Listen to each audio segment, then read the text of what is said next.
Попала такая коробка в руки У-341Е. На моем автомобиле сломался автомат. И нашел использовать как донора, перебрать. Но в этом оказалась сломана планетарка.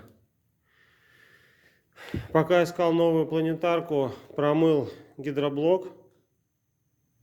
Готов уже лежит. И вместо планетарки нашел такого донора. Но походу на базе этой коробки буду собирать. Гидроблок тоже сниму, но его надо вернуть. Но зато здесь целая планетарка. Кому интересен результат, подписывайтесь.